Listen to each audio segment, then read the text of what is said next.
Helen, don't forget to announce the removal of the item from the agenda. No, I've got that down, thank you. Just tell me when you want me to start. Helen, you are good to start. I've just got 2 more people to let into the Zoom meeting, but I'll do that as you go. So Okay. Hands over. Thank you. Thank you. First of all, I want to welcome everybody to this February meeting. It's noteworthy in that it is the first meeting of the year. We're still under COVID restrictions, which means it's being live streamed, and I'm live streaming from my bedroom, and the rest of you are obviously in places either at home or with friends. And it's sorry. And so I just want to extend a welcome to the public who are here. We do have public forum for 2 groups who will have their opportunity. And I just wanted to give you some time frame for the actual meeting. I'm wanting to finish at 7 o'clock promptly.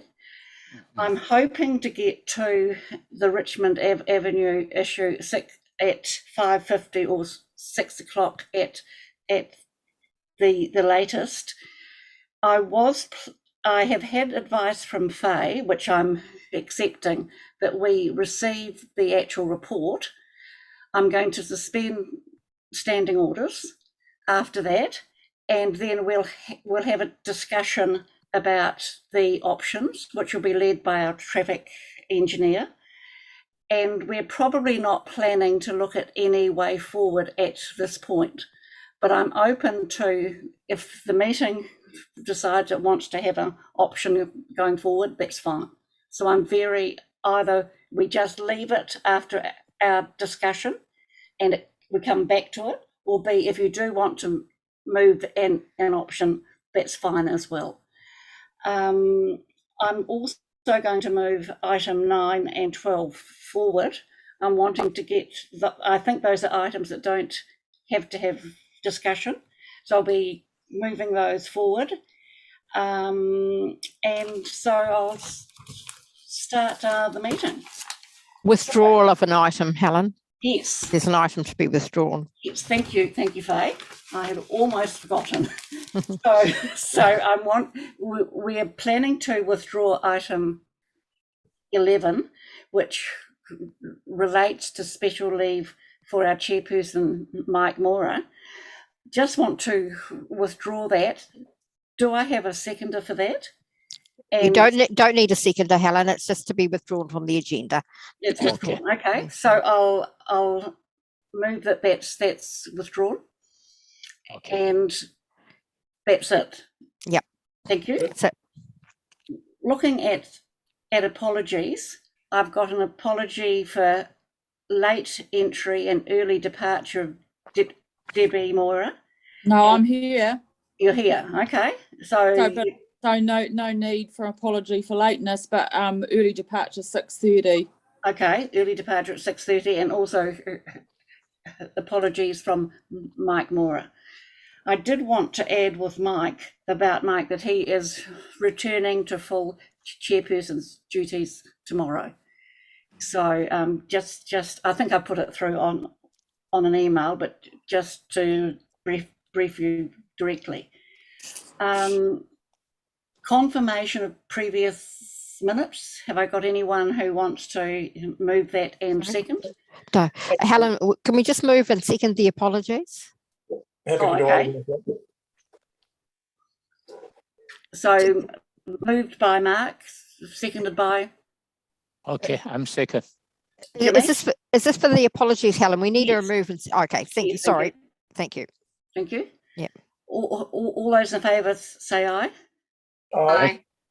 Against? Carried. Confirmation of previous minutes. Can I have a mover and seconder, please? Happy to move. Thank you. That's Mark. Mark moved. So seconder? Okay, I'm second. Jimmy seconded. Yeah. All those in favour say aye. Aye. Aye. Carried. Thank you. We need to ask about declarations of interest too, Helen. Declarations of interest. Has anyone got any particular interest in any of the items they wish to declare? Mark Peters has his hand up. Mark, is that Yes. for a reason? No, that's next agenda one, sorry. Okay, There you thank you. Public forum. Now we have two speakers, Atomy Moore and Cherie and Don. Can't read my own writing here. Cherie and Don Sims, Helen it is, Sims. and we also have Luke Chandler is also coming to speak tonight. Luke Okay. Chandler. Luke Chandler. Now, Yes. we will restrict you to 5 minutes only, please, which does include questions. Can I say if Luke wants to have slightly longer, he may wish to come back at the following meeting, because I had just thought we had two people. So can you hear Luke? Do Yes, you I wish can. to proceed, or do you want to? Yeah, I'm happy to proceed. It shouldn't Okay. take too long to go over. Okay, thank you. So, Atomy Moore, Mr. Moore does not want to actually be filmed, or he doesn't want to have his photo there. So he's planning to speak to the issue. Thank you, and 5 minutes, please. Okay, thank you very much. Sorry, I did. I've put my mask on just for cultural reasons. I just thought I'd have my face not recorded. So thank you very much for having me. So my name is Atomy. I'm very aware of the time, so I will try and make this short and sweet. So I'm an employment liaison advisor from an organization called Connected. What Connected is I call it a whāngai, or an adopted organization from MSD. So we are related, but we're not biologically related. My role as an employment liaison advisor is basically having my fingers into different pots when it comes to employment, education, and training. So there's 4 of me in my position Christchurch wide.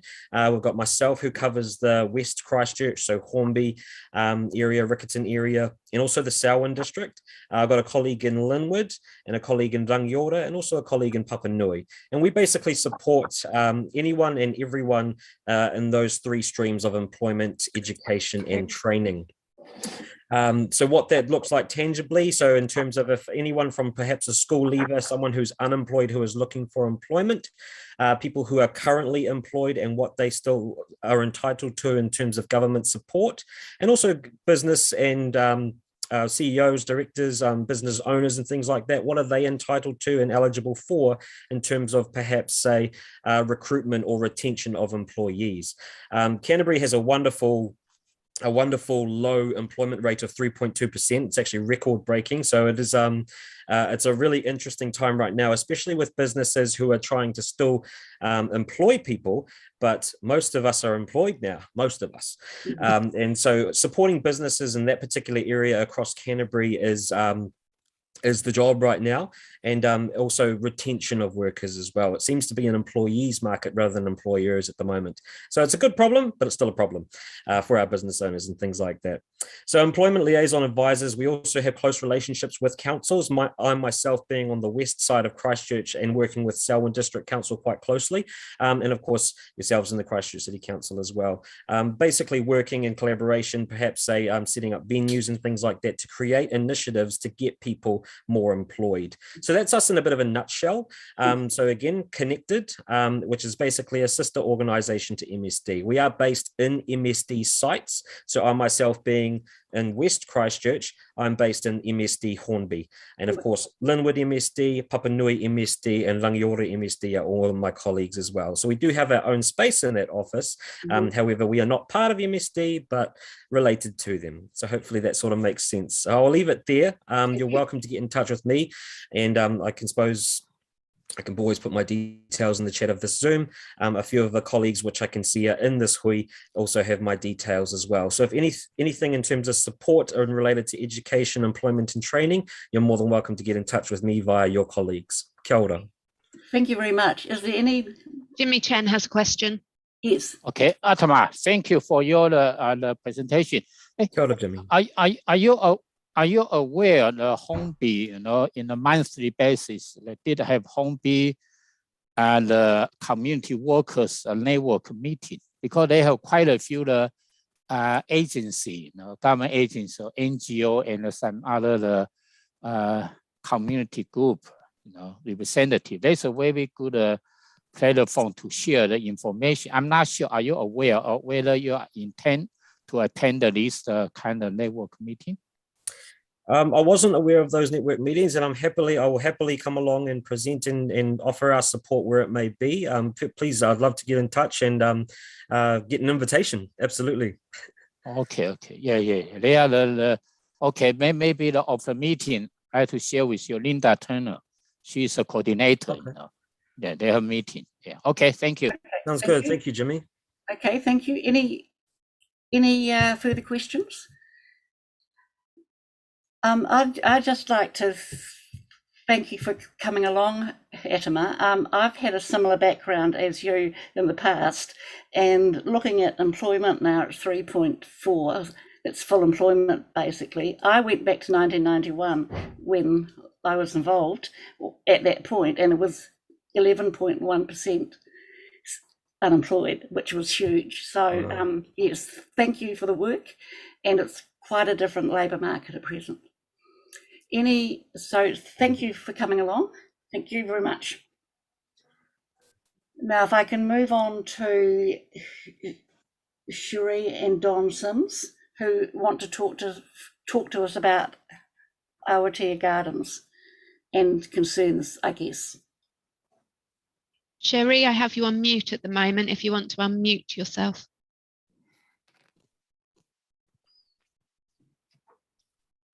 Cool, thank you. We're here on behalf of our immediate community around the Awatea Gardens, Clematis Place area, that with excessive speed, it's right throughout this area despite the 40k signs, and a lot of the traffic along Awatea Road, Awatea Gardens is often up to 70 kilometres an hour. We've had multiple near misses in the area with children, residents trying to cross the road, and pets being run over. So we're wanting to address the issue of having speed bumps put in to resolve that problem. So we've got a mixed community in the immediate vicinity, that's including children, pets, elderly residents, and disabled residents. And the number of people that have complained about being able to safely exit their driveways onto Awatea Road with the blind bend, Awatea Gardens, with the blind bend on that particular street, because you can't get out of Clematis Place or out of a driveway without having vehicles coming along that are unable to see before it's too late. We have a map we'd like to present, if we could, just to show you what we're talking about. He might be staff though, I don't know. He could be. That would be good to see that map. If ask for that. If it can be done, technically, yeah. We've got 3 questions there. We've got Debbie, then Andre, then Jimmy. Okay, just to orientate where we are. So can you see the map there? Yes, you can. So, yeah, where the little blue house is, that's us 54 Awatea Gardens, right on the corner of Clematis and Awatea. Yes. As you can see, it's quite a sweeping corner, and the issue is it's actually a blind corner for people coming out of their driveways, crossing the road, or coming out of Clematis and particularly turning right. You can't actually see along here very far in either direction. And because the cars are travelling, not just cars, everything is travelling way over the 40 kilometre speed limit. We've got some cars that come through here really fast. And there's near misses every day, and it's got to the point where, yeah, we're just waiting for an accident. Right opposite, we've got a family of Afghan refugees and their children, and they just have no road sense, and their kids have had that many near misses on the road. So we're just waiting for an accident to happen, and we think it's time to do something about it. I mean, we're going to solution mode straight away, and I realise we've got to capture a bit of data, and it was great to see that today the council traffic engineers have put some speed monitoring on the road. So they've actually put it just down here, which is great because that's probably where the highest speed would be. Okay. And that'll get some data on how fast the traffic is going, the time of the day, the direction possibly. I'm not sure what it can tell you, but that will hopefully just show what we're pointing out from our observations. Okay, thank you. Now I've got a question from Andre, and after that Jimmy, and then Mark. And Debbie. And Debbie, okay. Okay. I had you down first, Debbie, so you better go ahead. Okay. Thank you for showing that map. That makes it very, very clear. So you pointed out that you've had some traffic people already out there, some traffic engineers. So I'm assuming you've already brought it to their attention. Is that correct? Yes, yeah. Yes, okay. So you're just bringing it to the board's attention just to be aware. Get your support really for making it a okay, priority. no, that's great. That's great to know that it's gone to the engineers because I was going to ask for an engineer's report. So that's already been done. So thank you for bringing that to our All we attention. know is those measuring devices are put on the road. We think this morning, I'm pretty sure they went there yesterday. We don't know if that's because of our contact we've had with them or they were planning to do that anyway. But oh, you definitely have my support. I'm assuming they might do yellow lines, but we'll see what comes back to the board anyway. But we'll definitely have have my support. The solution has to be permanent, 24/7. It's no good putting something like yellow lines, putting the 40k signs up. That's only happened recently, and that has I know. Situation. Yeah. It Yellow needs line. Yeah. Okay. people in there all the time. Thank you. Now I'll you. ask. Thank you, Debbie. I'll ask Andre. Andre has a question. Yeah, hi there. My fear when we did the Wigram speed review is that it wouldn't be effective, and that what we really need to be investing in is actual speed calming measures in the area where it's needed. Awatere Gardens clearly being one of them. Just to clarify, is what you're saying that the drop in speed limit has made no difference whatsoever? Correct. From our observation, people just ignore it, haven't changed their behaviour just because the signs dropped by 10 k's. Yeah. Okay. Cool. Thank you. And it seems Awatere Gardens has become a real thoroughfare into Wigram. Yes. And that's changed probably since the traffic lights went on. Corner of Corsair and Springs. Okay. It's changed the traffic flow. People looking at the types of vehicles as well. There's a lot of tradies vehicles, trucks. Everyone seems to use it as a thoroughfare to get where they're going. Thank you. Yeah. Thank you very much. Thank you. It used to be a very quiet street. Yes. And we just don't feel safe, and every day is stressful. Thank you. I'll go to Jimmy now, and Thank you. and then Mark. Okay, thank you, Sherry and Dawn, for your presentation, deputation.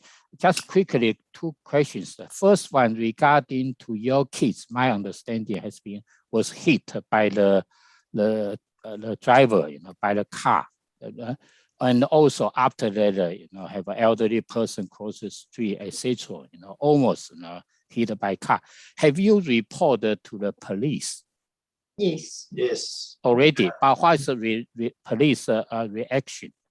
Yeah, they've done nothing. We haven't seen any police come and do speed monitoring or speed enforcement. They said they would do that, but we haven't observed any.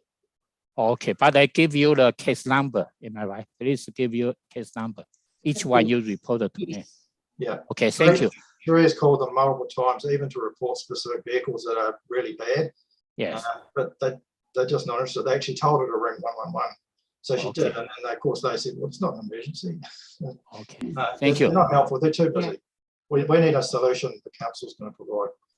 Okay, thank you. Quickly, second question is, if you suggest regarding to install the bump, the section, which section you suggest from Awatere Road till Napier Street or till the Taper Street, or just stop at Clement Street? Which area, which section you suggest? Map, where we put the red marks on that map is our suggestions where they could or probably best be positioned to just stop people speeding as they come into the area. So you mean it's between Abatia Road and the Lapia Drive, am I right? This section. Yes. Further down is safe. I mean, Taper Street and further down is safe. It's okay? Okay. Look, Okay, thank okay. you. Just want to confirm with you. Thank you. I kind of move things along. The last person is Mark. If you've got some questions or one question. Yep, no, for sure. Thank you for coming, Sri and Don. That's appreciated to come and present to us. And hopefully the traffic engineers have picked up this conversation and we can call for a report out of this one. Thank you for your proposal there with the positions for your speed bumps. Would you be open to the idea of looking at other speed calming measures like narrowing of lanes and perhaps build outs? And there's other options which we've got on our report today for Richmond Avenue, which might be of interest to you to look at regards to the ideas of there's some, instead of speed humps, there's actually sort of lumps in the road. So would you be open to looking at other options like those? We've thought about quite a few of those, and the road is already quite narrow when people park on both sides, as they do. Parking problems. It's actually only one way. You have to pull in and allow the other oncoming traffic, so it's already quite narrow with the cars that park there. So I don't see how that would actually improve the situation. I'm also conscious that we don't want to disrupt the other residents too much by putting a yellow line on, say, one side, or creating berms and still want to make it a thoroughfare, but just force people to go a little slower. That's right. And speed humps to me is the solution. I've seen them be used elsewhere. I know some people will dislike it and hate them. Probably I did once as well, but having experienced this in our street, and it's just because of that position on that blind corner where we are with Clematis, it is actually quite an unsafe design how that comes out on a corner like that. Okay, thank you. And thank you, Don and Marie. I'll get Faye now to read out the resolution. Well, not a resolution, but a statement of intent going forward. Have you got that, Faye? No? You might be on mute. Yep. Sorry, I was clicking, but it wasn't. Okay. Unclicking. So I've just made a suggestion there that the board members may wish to agree to request staff advice on. Is it on the run sheet, Helen? Request staff advice on the safety improvements in Aotearoa Gardens area. That's what I thought I'd asked. So I've just drafted a few words up there that you might want to consider, or as a starting point. So it looks like it's already in the hands of the council engineers. That's what I asked before. Well, I'm not sure, Debbie, that I think they are doing like the presenters. I'm not sure. I think they may have already been doing some monitoring around speed since the lower levels went in. So I'm not sure whether it's specifically related, but okay. Yes. Apologies, Faye. It's Steve Wright here, team leader of hello, traffic Stephen. operations. Sorry for interjecting. We have organised for those traffic counters to be installed in response to this request. Oh, thank you. So what we could do, and it may help you with the resolution, and this is only a suggestion from my point of view, once we get all the data in, we can do some analysis on that and then bring a briefing to the board rather than a report. So it's not a decision report, just a briefing for your information. Yep. Sounds great, Steve. Thanks. So, Stephen, would it be helpful for the board to put this action through to you, or not really? It doesn't really make too much difference to me, because we've and I don't mean that in a rude way. We've got the counters out there. We're collecting already data, onto it, and we need to respond to the customers anyway. But by doing that, we could also copy do a response to the board at the same time. Actually, Steve, I think I'd prefer that we do put through this sort of request. No, that's fine. So it means that we've got it tabled at, in fact, the board. Otherwise, we'll kind of could be lost. Helen, can we then suggest in that paragraph that Faye's drafting there that we can say pursuant to the customer's request that's already in, we request follow up. Look, if you're happy with what's there, I think it's probably we just accept that, and then it's obviously the staff will come back once they've got the traffic speeds. Jimmy has his hand raised, Helen. If the board would sort of rather not, that's fine. But I think we either put that in or sort of leave it out. Yeah, I just think it's adding an extra action. Like Steve said, he's still going to follow up whether we put it down or not. Yes, but again, it's to make sure that we have that we've got it down for the board. Yes, it will be recorded as an action and we'll come back to the board. Yeah.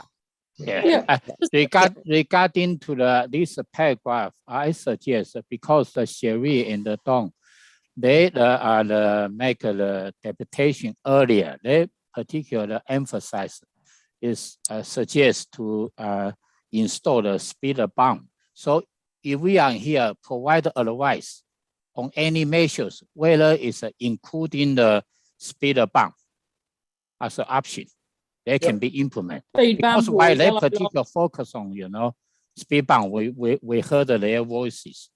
Just to look at options, speed bumps. Yeah. It's one of them. There's one of them. We specify in here. Well, she's got it covered by saying any measures. Faye's got that covered by saying any measures. Yeah. But not only the speed bump, but they particularly emphasize speed bump, They suggest we can put in here, including the speed bump. We provide advice. How about Chair? How do you think? Well, either way, what's other people's views? I think we could always include speed bumps or any other measures. Yes. Yeah. Like, could we end it by putting a comma at the very end of the paragraph and put e.g. speed bumps, yellow lines, etc. Don't want yellow lines in there because it'll speed it up. Yes. Look, I think if we put in speed bumps fail, leave that to you as to where it goes, I think. What was it about yellow lines, Mark? I do want to actually move on because we have Luke and I have allocated half an hour for public forum. Yeah. So I think if you're happy with that, if Faye puts in a note about speed bumps. Steve's about to say something. Yeah. So from a traffic engineering point of view, I think when you say provide advice on any measures, that includes all measures of traffic calming, whether it's speed humps, zebra crossings, pedestrian crossings, build-outs, traffic refuges. So that's a generic term, and we would always look at all measures to find what's appropriate and what's required. So I think there's actually, I know it's not really for me to say, so I apologise, but I think what's there is probably sufficient. Yeah, great, thanks, Steve. Okay, so you include. Well, I mean, I think, Faye, if you could put it in, I think it's as the residents have asked for that. But again, it's one of a number of measures. So I just want to say, Noella, want to thank Don and Cherie for coming. It's quite an ordeal doing it on Zoom, I think. So thank you for coming, and we'll come back to you once we have some further information. Thank you very much for your time. Yeah, thank you. Thank you. Okay, thank you for your presentation. I want to move on to Luke Chandler, who I notice has come in on the Sockburn Service Centre site.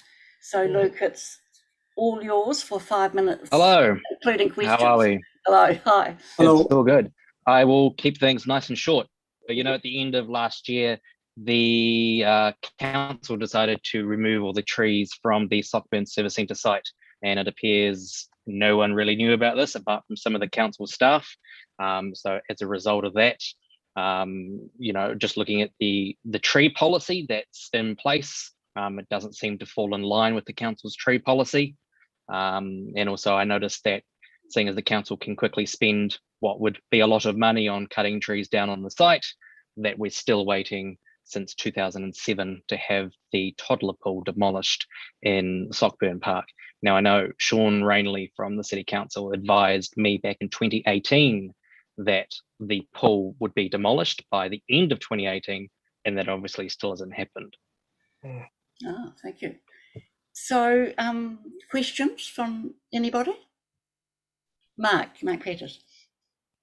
Yes, thank you, Luke, for coming to speak to us.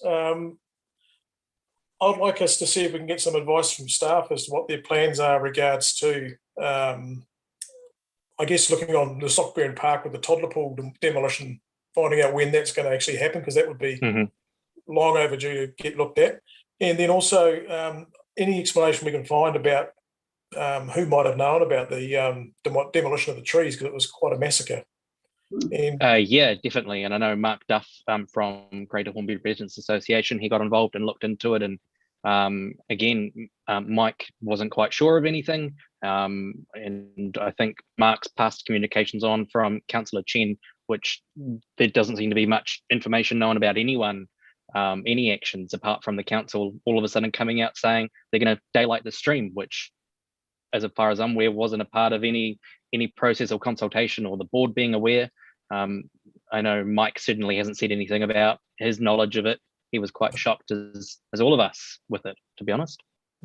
Okay, regarding this one, whether I can respond. Thank you. Look, yeah, because you're aware, in the wider Hornby area, and quite a few people, they raise those kind of ISO issue for a long time, because this the Suspend community center, there's earthquake prone, then the community board and also the community individual residents, they to raise this issue to the council, to community board, to also to me for a long time. We follow up this issue closely. So that's why back to I remember February of 2021. Then in that time, start mentioning, they try to pick up the several specific projects.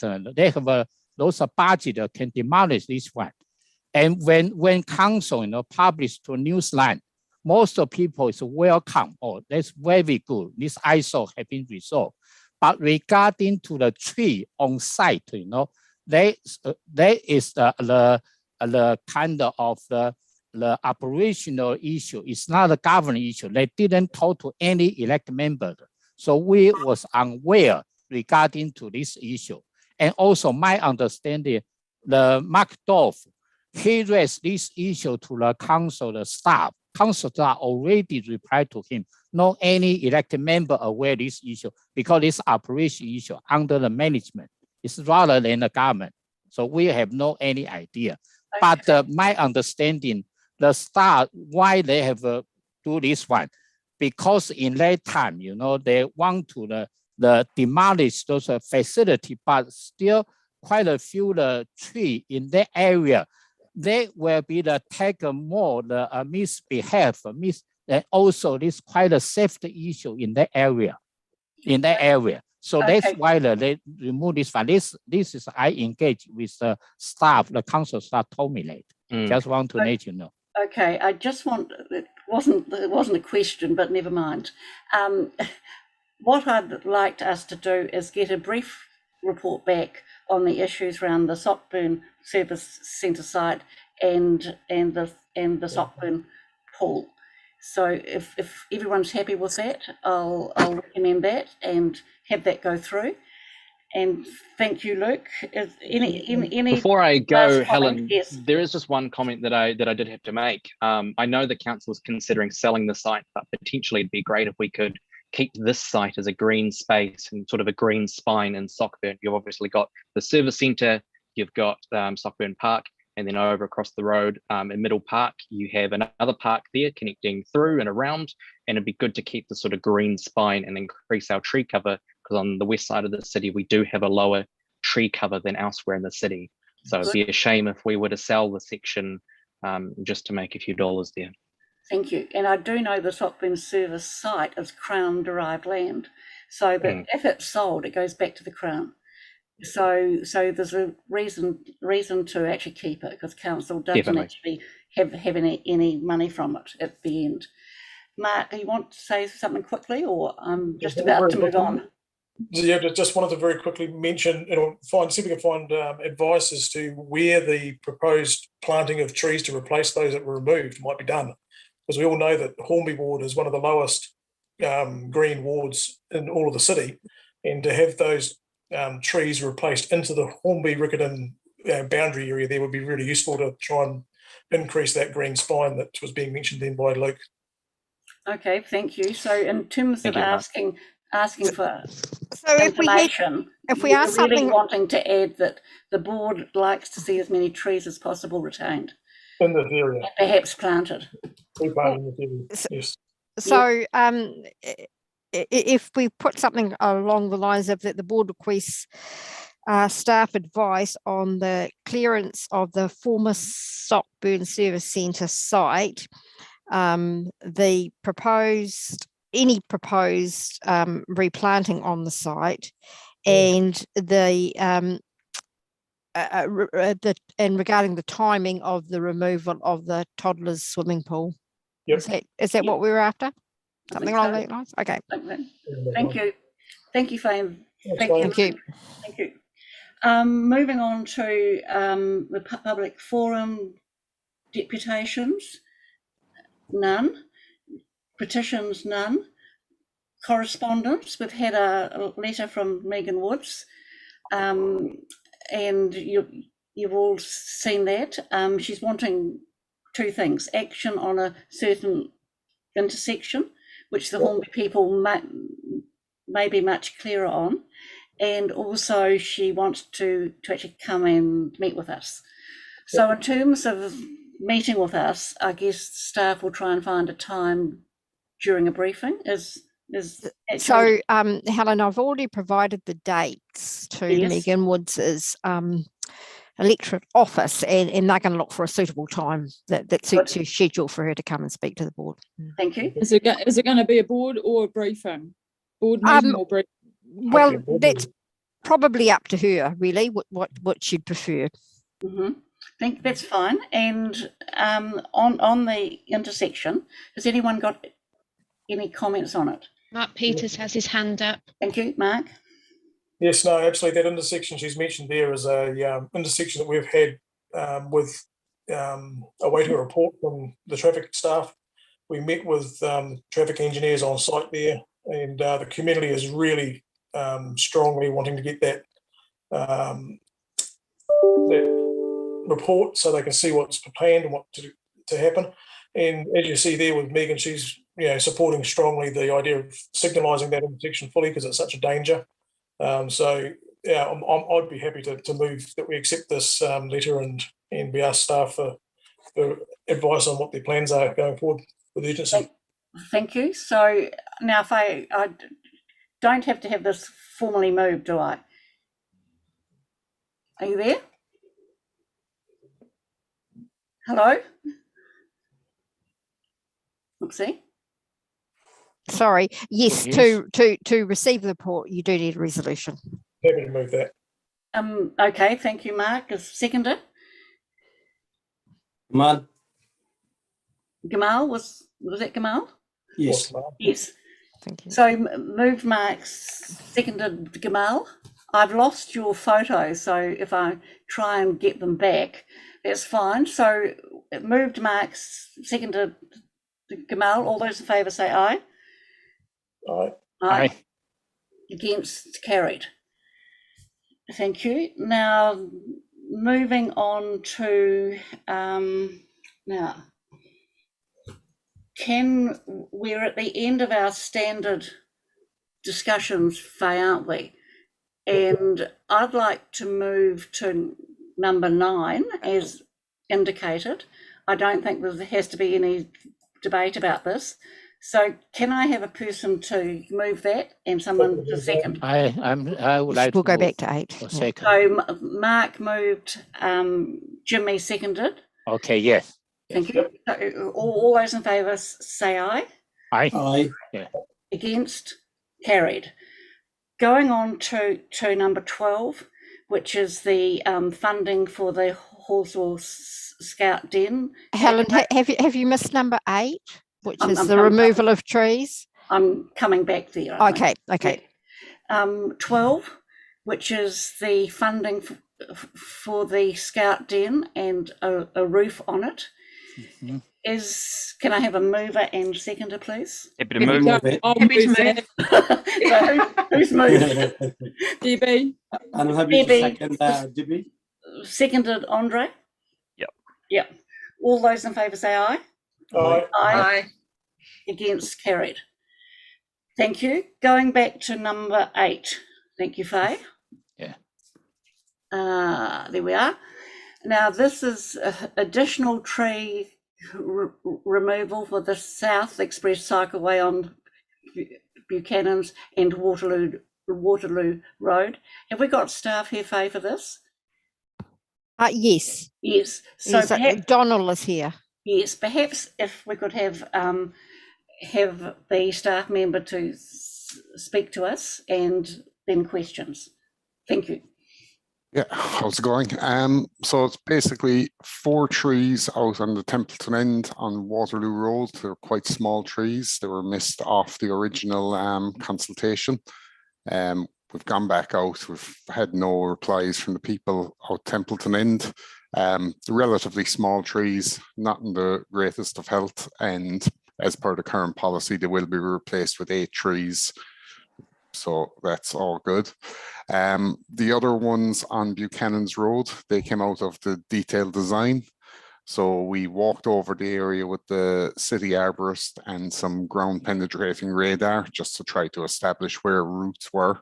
And the additional tree removals are based on his recommendations just to protect some of the more mature, valuable trees and their roots, and also to create a path alignment that offered more tree planting opportunities for future trees.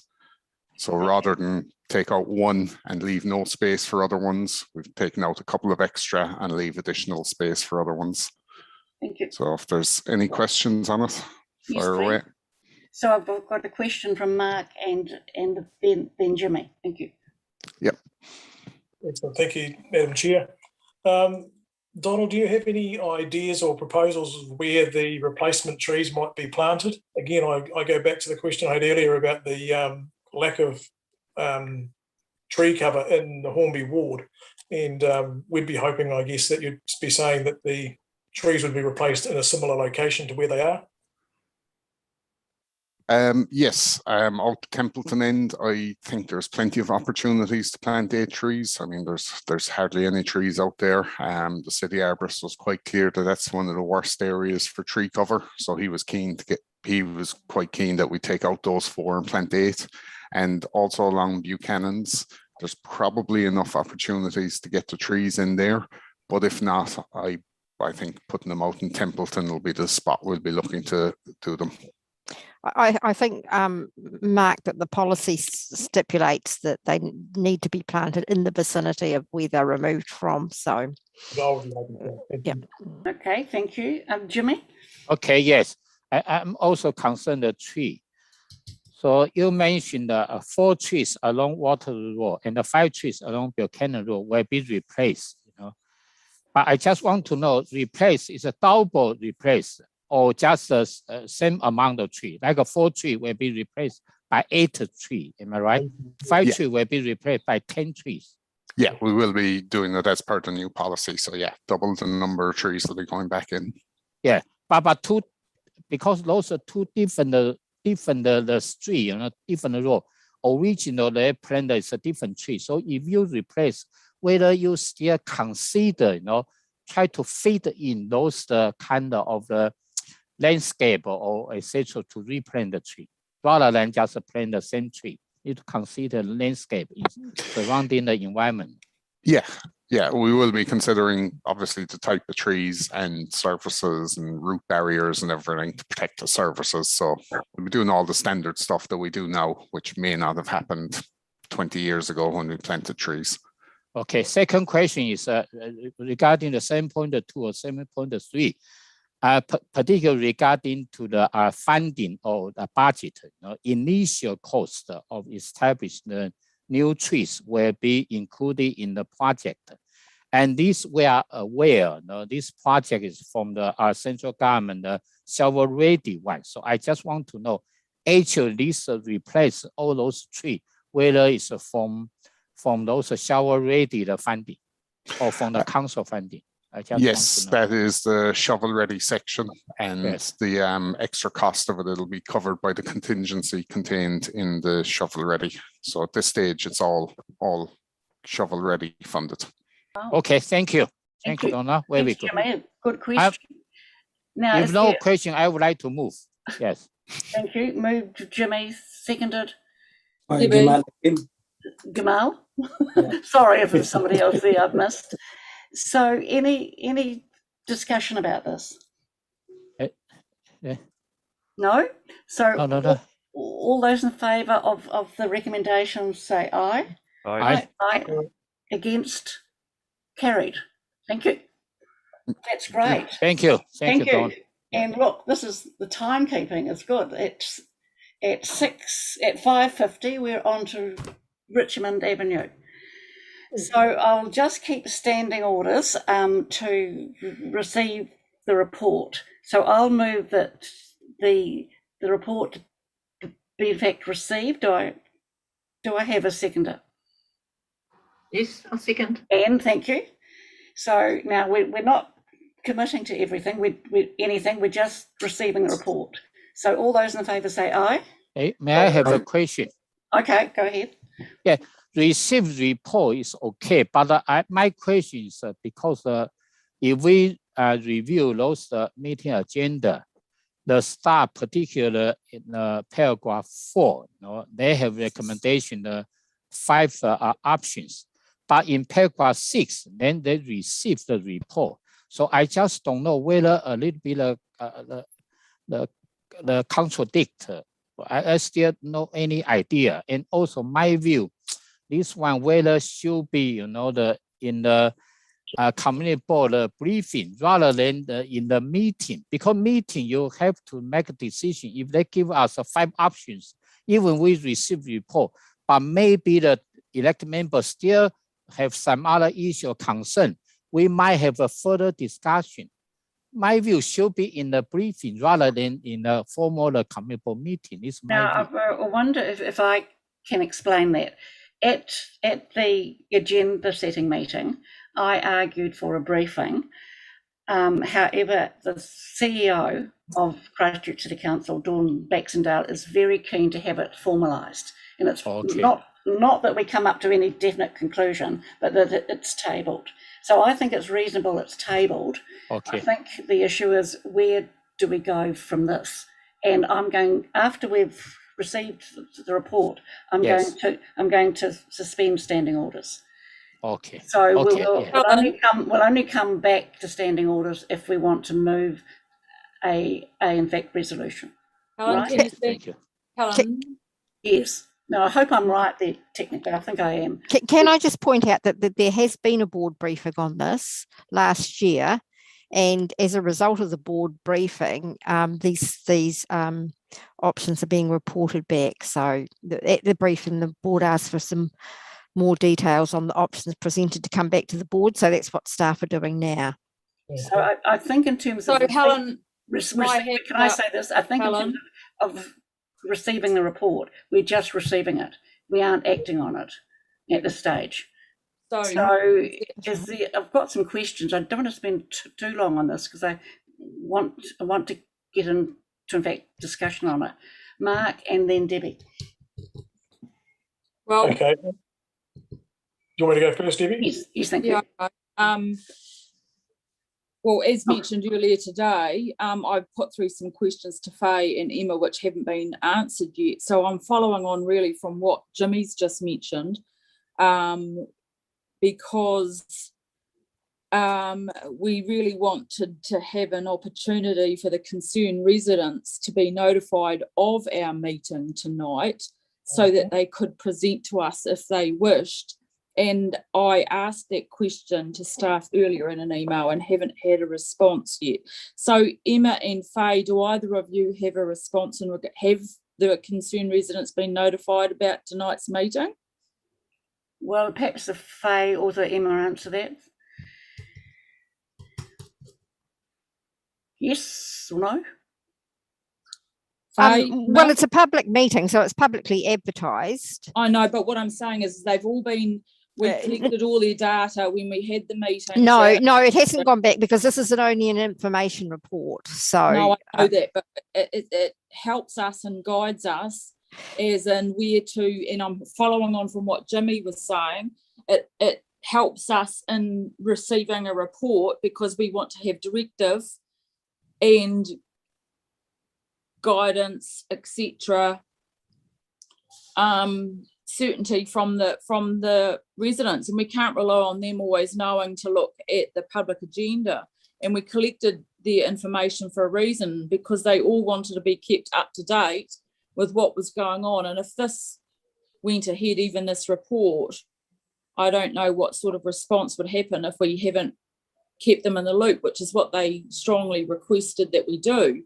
So do we accept, once again, following on from what Jimmy said, do we actually receive this, knowing full well that we haven't notified the concerned residents when this has been going on for nearly 2 years? I've been an elected member for 8 years, and this has got to be the second longest consultation period I've ever dealt with, the first one being about Denton Park.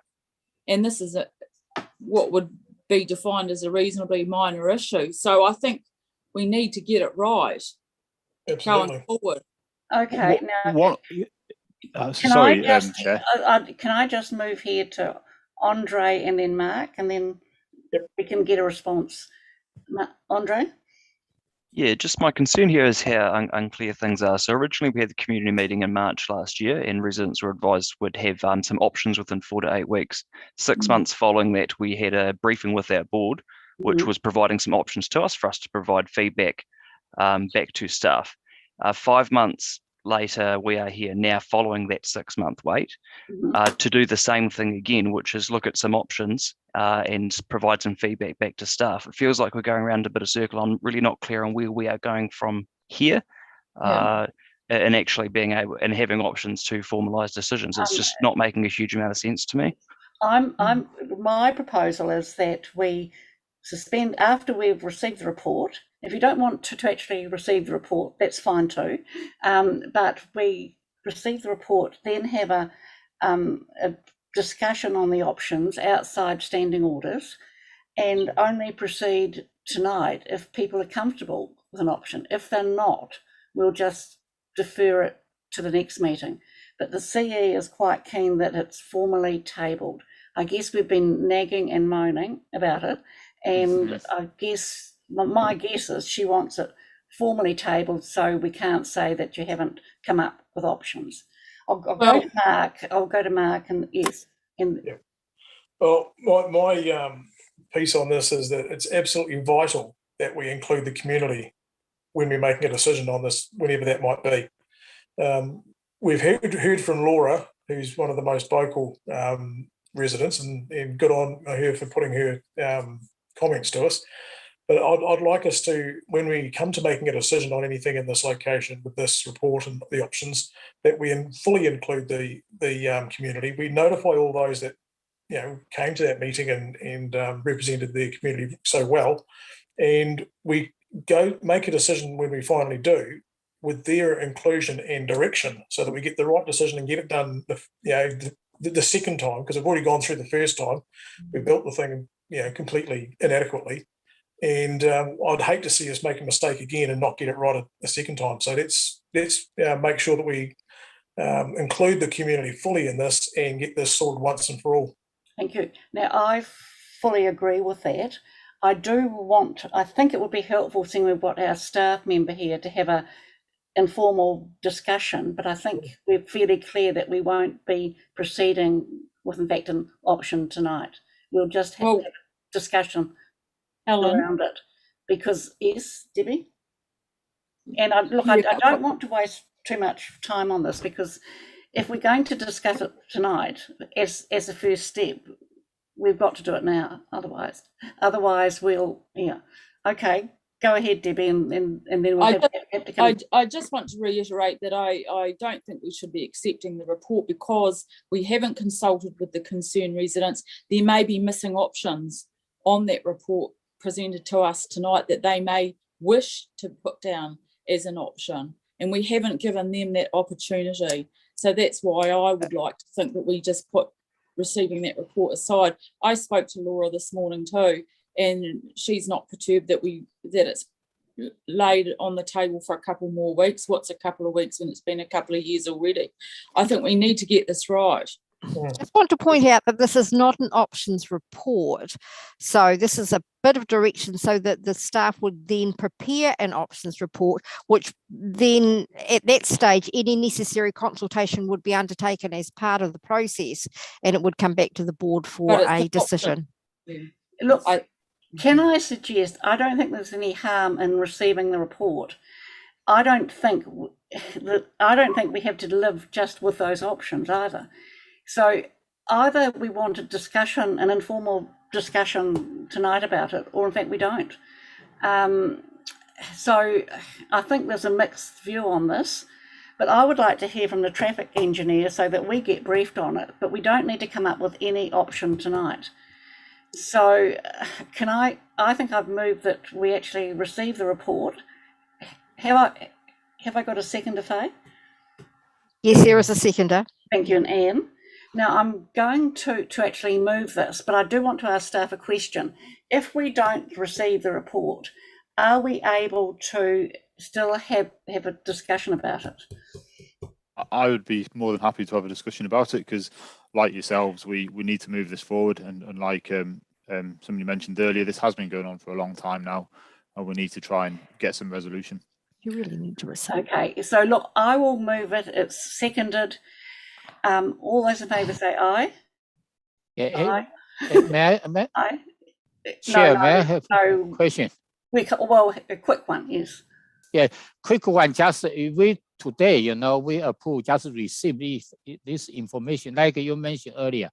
What is the next step? Whether next time the staff still will present the issue to the community board as a decision making meeting. Absolutely. All we're doing is just improve today's information. I just want it received as a report. Yes. We then have, in fact, a discussion about it, but there's no appetite for moving it forward at this point. Okay, thank you. I'm personally against it too, going forward. So can I move that it's received? I have, and it's seconded and seconded. All those in favour say aye. Aye. Aye. Against? One person. Deb, are you wanting? I think we need to be consulted right from the beginning. Can I ask a show of hands? Sorry, it's just a bit difficult to judge the voices over Zoom. I think it's accepted. There's some people who haven't voted either way, I think. So I'll say it's sort of accepted. Deb, have you wanting your vote against it recorded or not? No, I think the fact that it's been vocally recorded is enough to know that people know that they should have been consulted, so they could have spoken to us tonight. So we could have had some clarity, and we're all concerned about the clarity. Okay, so are you wanting to actually receive the report? Are you wanting to move a slight an addition to it and express disappointment that the residents haven't been consulted? It hasn't been carried yet. Yes, so we can say that the board is in fact concerned that the residents haven't as yet been consulted. Now, would you like to actually move that, Deb? Sure. Seconder on to that one? Yeah, Gamal, I'll support this. Yeah. Thank you, Gamal. So all those in favour of that recommendation? Can I just ask, so we had a resolution on the table to receive, that was yourself and Anne. Yes.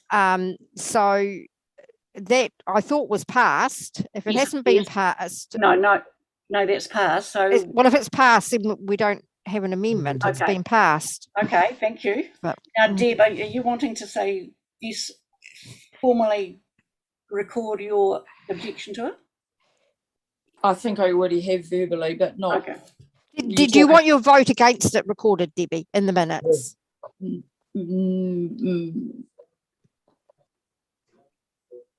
Come on. You said no on the recording, so you say no on the minutes, don't you? I think it's just vital that the residents are absolutely included. We receive a report, but we've got a report that's not pursuant to any feedback that we failed the residents again. No, now look. So was your vote against to be recorded or not? Yeah. Yes, it is. Okay. Thank you. Thank you. That's fine. Now I'm planning to suspend standing orders, so we're moving through to a discussion on this, and it's obviously Helen. So to suspend standing orders, it needs to go to a vote. So you need to decide which standing orders you want to suspend, and we'll need a 75% majority to do that. Do we? We certainly haven't done it before. Why you want? I mean, Mike, orders. You That's know, what standing quoting orders Mike, say. he occasionally suspends standing orders. Well, that's what I think I sent it through to you earlier. 9.3 standing orders. So could you? Can we bring it up? Read it out again. Yeah, just wait a minute. I'll bring it up. Okay.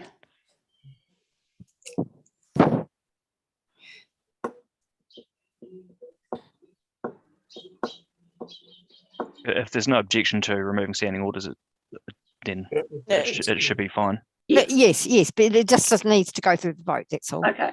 So look, I'll sort of move that we suspend standing orders. Can I have a seconder for that? Yes. Andre, thank you. Sorry, Chair. You mean standing order? We need to have a further discussion or not? What's the purpose? Yes. What I'm proposing is that we have a briefing from our traffic engineer on it. Okay. Then we have a questions and answers and discussion. But it's okay. Thank you. It's certainly informal. It's sort of like a briefing. Yeah. Okay. Thank you. Thank you. So all those in favour say aye. Aye. Aye. I need 75%. Sort of against. Carried. Thank you. And Gautam, have I got that right? Yes. Yes, thank you. If we can move to a briefing, if you keep it to say 10 minutes, I think. Sure. So, thank you. Sure. Thanks, Helen. Good evening, everyone. I'm Gautam Prabram, the area traffic engineer. So just wanting to present a brief in the results of our investigations regarding the options for safety improvements along Richmond Avenue. Very brief background. So in the recent past, traffic surveys were done along various parts of Richmond Avenue, and based on the results, the average speed was very close to the posted speed limit of 40 in a majority of the locations. But in the section of Richmond Avenue, when we enter the Night Stream subdivision from the high-speed area, the average speed was found to be slightly higher at 47 kilometers an hour. So based on community feedback and board advice, we as staff in September 2021 presented a long list of options which could potentially be done along Richmond Avenue. And from that list, the board asked staff to investigate a short list of options. And I would like to just brief those options now. So before we go into the options, as mentioned in the report, we based on the safety risks at this location, the crash history, and also comparing it with the safety risks in various other locations in the city, staff, we warrant spending of $10,000 around for safety improvements along this section of Richmond Avenue. So we go into the options. If I can share my screen, Helen. Thank you. Yes, 1 second, please. When I get this.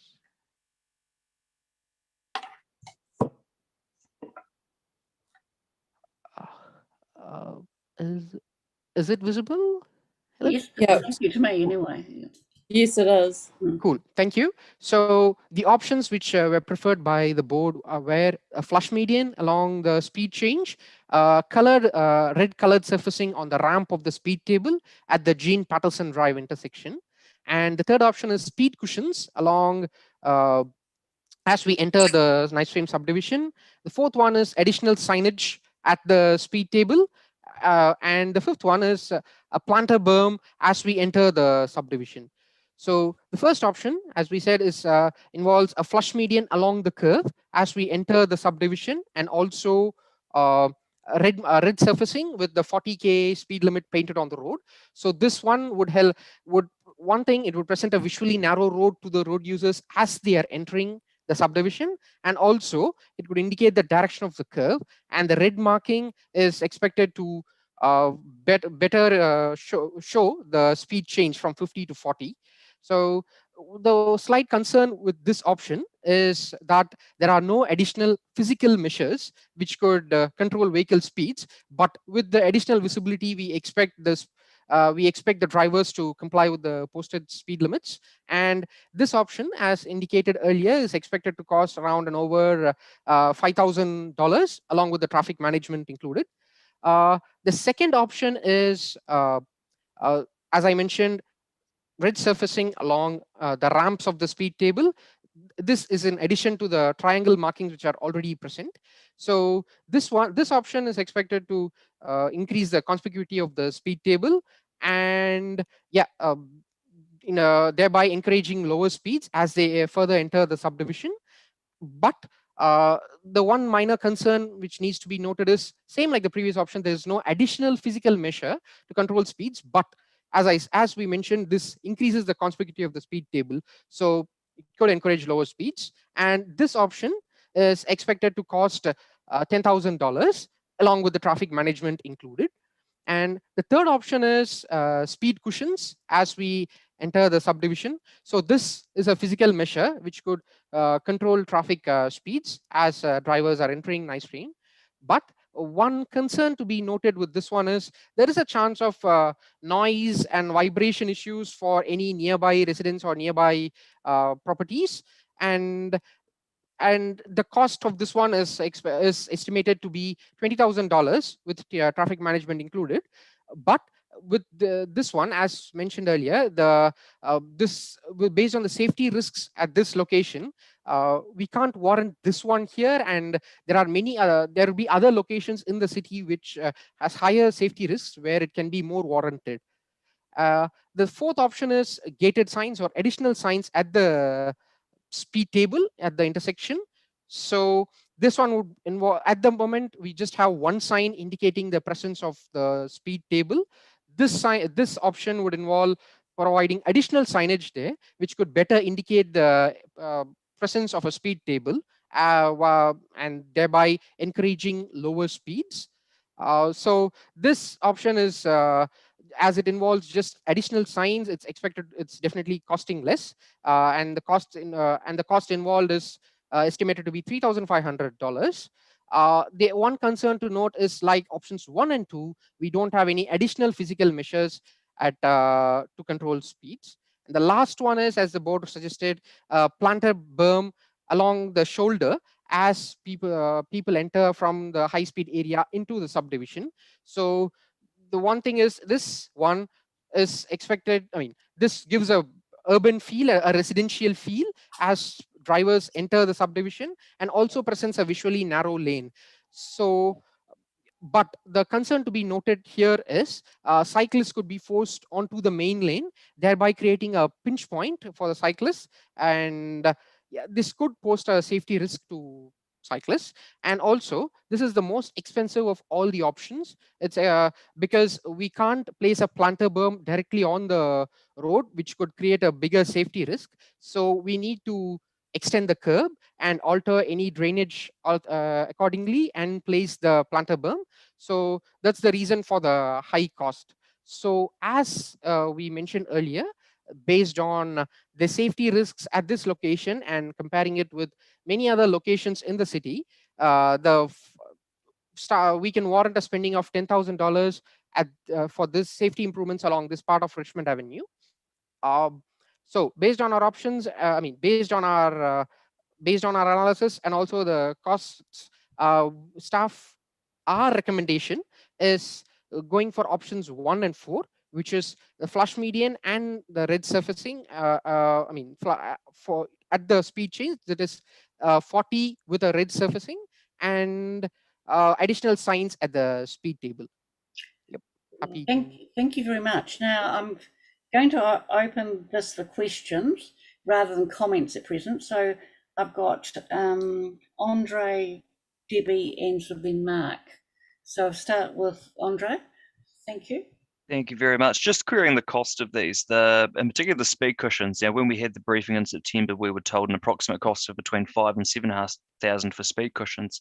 The cost of being given now is $20,000. The other part I'm querying is why, well, the image has this, whether that's what you're proposing or not, I would need to clarify. The image has speed cushions on both sides of the road. We don't need speed cushions going out of Night Stream. We would just need speed cushions coming in. So I just need to check if that's actually what's being proposed, speed cushions on both sides, and why the cost has differed so much since September. Okay, thank you. So actually, thanks, Henry. Like with the cost one, which was presented in September, as mentioned, that was based on that didn't involve any detailed investigations, and we didn't include traffic management costs and others at that time. So this time we have asked the help of our design team with costing this in detail. So that's why the cost difference. As I said, that was based on contractor experience about what costs we expected to be, and that was indicated at that time. So that is the reason. And I do agree with you, Andre, like we might not need speed cushions going out. We did investigate having, but this cost is for the entire length, but we did investigate it for having it in that location, that is the inbound lane alone.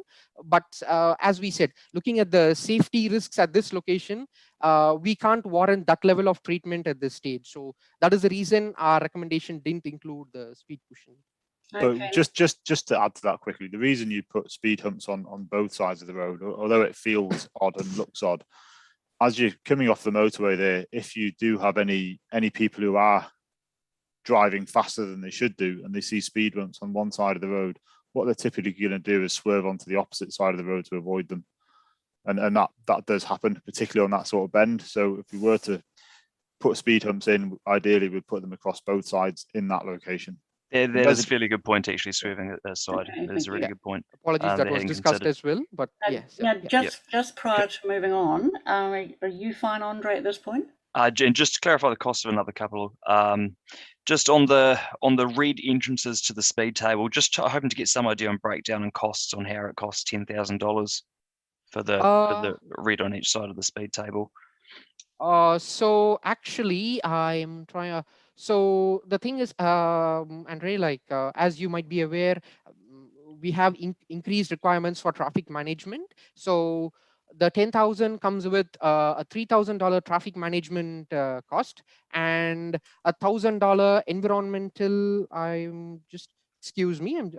Environmental management plan cost, and then the red epoxy equates to, it's around 56 meters squared. So the cost of the red epoxy is expected to be around $5,500 to $6,000. So yeah, that is the breakdown of the costs, Andre.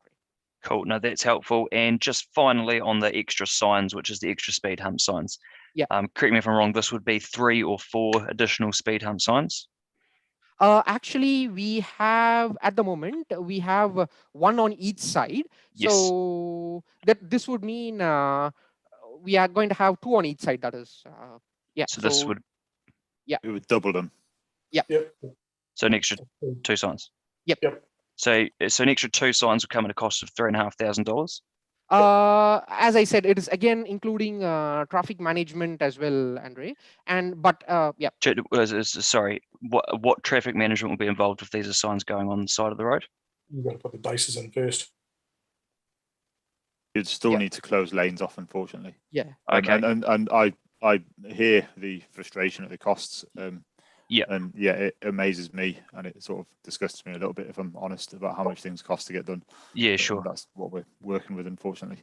Great. No, just wanted to clarify because, of course, we recently just think it was over a dozen additional 40K signs throughout Richmond. Throughout Longhurst. Yeah. And of which I didn't believe traffic management was required, but I can see how it might be needed for here. So just needed to clarify that cost. Looking $1,750 per sign. It's just it hasn't been stacking up for me. But yeah, thank you. Thank you, Andre. Now I'll move to Debbie, then after Debbie, Mark and Jimmy. After Mark.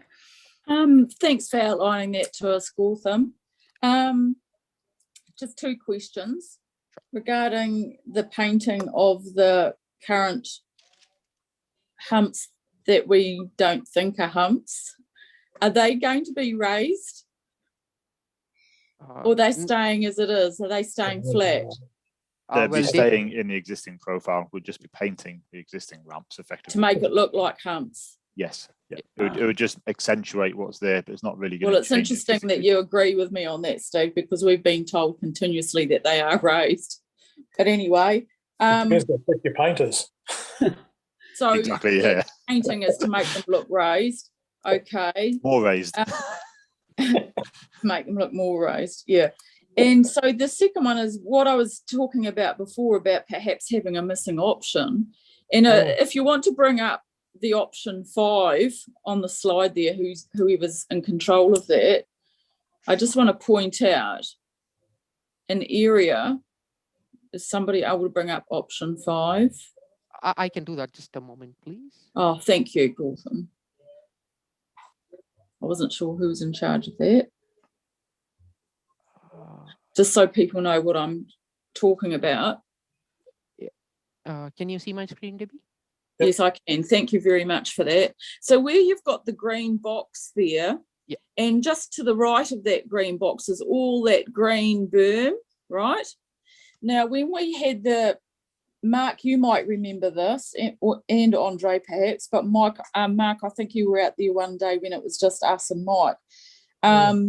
When the traffic engineer, Mike, was with us, and we were told that a real good slowing traffic calming measure that NZTA were going to do was to turn all of that green berm that we can see right on the side of that big 6-foot fence around the big corner property. They were going to turn that all into garden, so that when people turned in there, all of a sudden it hits residential, it becomes residential, and then there'd be no cost to the council whatsoever, because that was what I understand. Do you remember that, Mark? I do, yes. They were going to turn all of that green berm into gardens, so that it was clearly evident that you were entering into a residential area, and that doesn't matter about your exit, but it's when you're entering, you're wanting to slow them down. So all of a sudden you're hit with these beautiful gardens on the corner, and then it's no cost to the council. So my question is, because this is a missing option on this report, has that been further discussed? I know it was when Mike was there. Has this been discussed further with you, Gautam? Actually, this was the only option that we received, Debbie. But okay, so this is why going forward, and I'll park that. So at the end of this, Helen, perhaps we can just lay this on the table, because we do want that input from the residents, and there has been discussion on that, and there's been no follow-up, and that could be a saving to the council of many dollars when we put in when NZTA said that they were going to turn that into a beautiful garden. I think you're right, Debbie, in that the roadside features can have an impact on reducing speed. I think that is a valid idea. I think unfortunately, I can't imagine, I'm speaking honestly, that NZTA will come to the table on that now. We could certainly ask them and try, but being completely honest, I doubt they're going to come back to the table on that. And I hear what you're saying there, Stephen. Thank you for that input. I hear what you're saying, but what I'm concerned about is having that resident input with any missing options. Perhaps asking you now from today on, can we have an update from NZTA? They may have just forgotten. We know that things can get forgotten, so maybe they've just forgotten and they just need reminding, perhaps. Yeah, we can look into what the original design was for that and whether they were going to do something or not. So we can certainly ask those questions. I think it was part of the fact that they were cutting up that residential area as a concern for that huge corner property, and part of the verbal agreement, which is a contract in itself, was that they were going to beautify that corner. Yeah, we can certainly look in. I don't know whether what Yeah. was discussed or what was promised, No. but we can certainly ask those questions and report Thank back you. when we Thanks, come back Steve. to you. And just Appreciate to that. Thank sorry, you. just to follow on a little bit. What our intention with this was to have this very type of debate and discuss with you, and to actually get some more. We are limited in terms of what we can do here, because we appreciate the concerns raised by residents, but unfortunately, it doesn't actually stack up as a road safety, as an area needing road safety treatment when you compare other sites around the city where there are serious crashes occurring.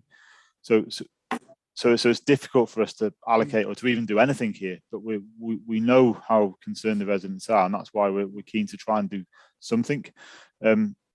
So we just really want to discuss these options with you, just to try and get a feel from you as a board what you think are acceptable. We want to try and narrow this list of options down. I think last time we came to you, we discussed options with you, and Gautam's now gone into more detail in those options. And what we'd really like to do is try and narrow those down a bit, and then go and take the formal process to actually consult formally and actually ask for resolutions to implement stuff. So that was our intention. It is a bit awkward with the report format, and I appreciate the questions at the very start of the meeting in terms of what is the report? Is it a decision report? Is it an options report? It is a bit tricky, but we just want to work with you as a board to narrow it down a bit. Now, I appreciate that. I We wonder, want to move forward, and like I said, I mentioned that I've spoken to Laura this morning, and as a concerned resident, it wasn't option 1 and 4, and so once again, that's why I think it's imperative that we have that further input with the residents. Okay, thank you, Debbie. I'll just move to Mark and then Jimmy. Mark? Thank you, Madam Chair.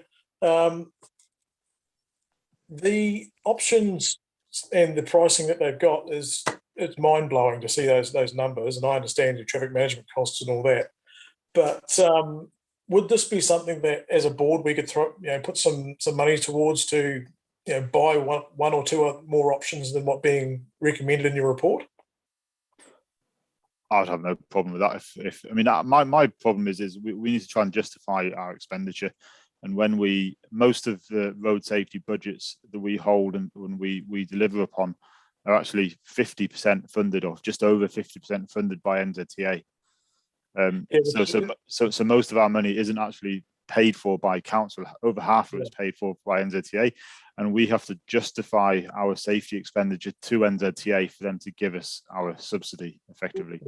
I mean, that's why we struggle to deliver some of these smaller projects. And in fact, Mark, if I could just intervene there, I've sent an email out to people that we can use discretionary funding for this if in fact we have to. In fact, can I just interject there as well, because with the discretionary funding, you would require a report to look into that, because you need to keep in mind that we actually have funding applications that are coming through, which we're processing and assessing at this moment in time, and actually the fund is probably a lot less than what you think it is to pay for some of these options. So we still have ongoing impacts from our community groups around the Omicron, and we don't actually know what that looks like at this moment in time, which is what the discretionary funding is more for community organisations rather than for the capital works.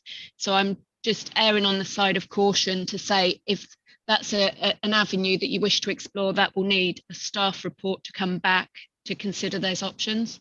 Yes, can I just add this, because we've been through this occasionally before.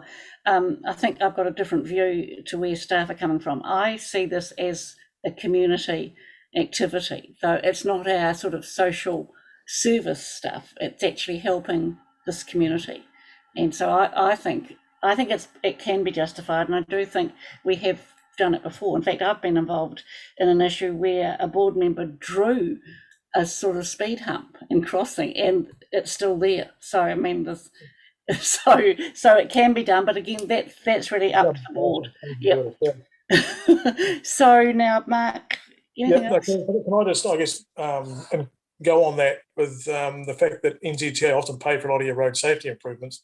To me, this whole problem has been created by NZTA and their motorway ending there and coming into this residential area.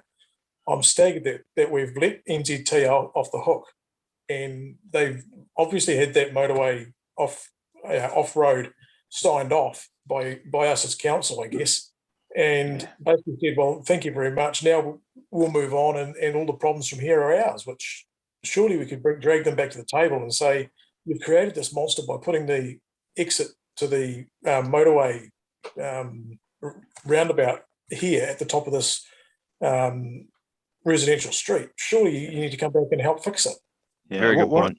That is a good point. But one of the difficulties we have, and it sort of leads on nicely from the presentation the members of the public made earlier in the meeting about, was it Awatere Gardens? And it's like, we're going to look at that and we're going to look at the speed data from it, but we've done that for this site already, and I know the residents are extremely concerned about it, but the actual speeds through there aren't that bad compared to a lot of other areas. So it's, where do you start and where do you stop? We might, once we get the data and we report back to you as a board for the Awatere Gardens, the speed limit, I doubt they will be looking at the geometry of the road, but the speeds there might actually be, the percentage of people speeding and the threshold that they're reaching above the 40k limit there may even be higher than here. Yep. And then we get into the thing of, where do we spend the money? And it's, so I appreciate that there's significant concern from the residents, but and we can blame NZTA and say NZTA have had, they have had an impact on this. It's they've built the road and so on, but in real, I'm not trying to sound rude in any way, but in real basic terms, there isn't actually a massive speeding problem here when you consider the rest of the city and other 40k roads around the city. And that's the difficulty we've got in trying to do something here. Thank you. Can I just say something before I no, have to no. I have to leave. Well, just before you leave then, yes, quickly, because it's Jimmy's turn. Yeah. I'm thinking. Okay, yeah. Okay, thank you. Thank you for what you said. Sorry, Jimmy, I need to go. Thanks, Debbie. So I'm just wondering, Helen, do we need to vote on something? Are we laying this on the table because we want resident input?